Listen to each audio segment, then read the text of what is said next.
في ايه يا بنت؟ انت قاعده مالك كده؟ مالي؟ مالك زعلانه كده وشك كئيب؟ في ايه مالك؟ مفيش. لا ما هو مفيش دي وراها مصيبه. طيب انت قولي مالك في قلت لك ايه؟ مفيش. مفيش حاجه اسمها مفيش. هو انت لا، هتكشري مفيش. ومفيش حاجه؟ مفيش حاجة عادي. اهلا وعادي كمان؟ ده دي مصيبتين. عادي دي لوحدها مصيبتين. ماشي. في ايه بس؟ قولي. ما انت قاعده مكشره قاعدين ساعه مفيش كلام خالص. مفيش حاجة قلت لك. طب بس قولي مالك في ايه؟ ايه اللي حصل؟ حصل حاجه مني ضايقتك؟ لا، ما هو المشكلة ان محصلش حاجة. طيب امال ايه اللي مضايقك بقى وقاعده ساكته كده؟ مش ناسي حاجة. مفيش ناسي حاجة حاجة؟ كده عدت من يومين 3 كده ناسيها. انت طلبت مني حاجه وما جبتهاش؟ لا. طلبت حاجه من السوبر ماركت وما جبتهاش؟ لا، ما ينفعش اطلبها للأسف. ما ينفعش تطلبيها؟ امال هعرفها انا ازاي لما ما ينفعش اطلبيها؟ من نفسك. بتعرفها انت من نفسك. عيد جوازنا مثلا، مش اليومين دول. طب ايه في ايه؟ طب قولي ايه اللي يزعلك كده؟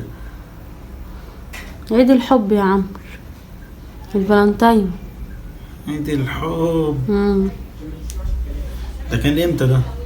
مش عارف. طب ما لابس لك احمر اهو. لابس الاحمر؟ اهو. كان من يومين 3.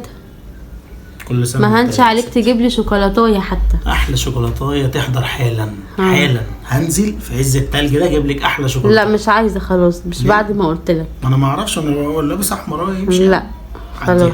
لا خلاص. هنزل اجيبها لك بسرعه قلت لك خلاص. ولا تزعل يا عم. احلى شوكولاتايه كل سنه وانت طيب. مش اي شوكولاتايه ده، انا جايبها لك بالبرتقال عشان خاطر البرد. ضربت لك شوكولاتاية؟ عصفورين بحجر واحد. بحسبك نسيت، قلت قول بقى اما اجيب لها هديه حلوه كبيره. جايب لي الشوكولاتايه اللي طلبتها.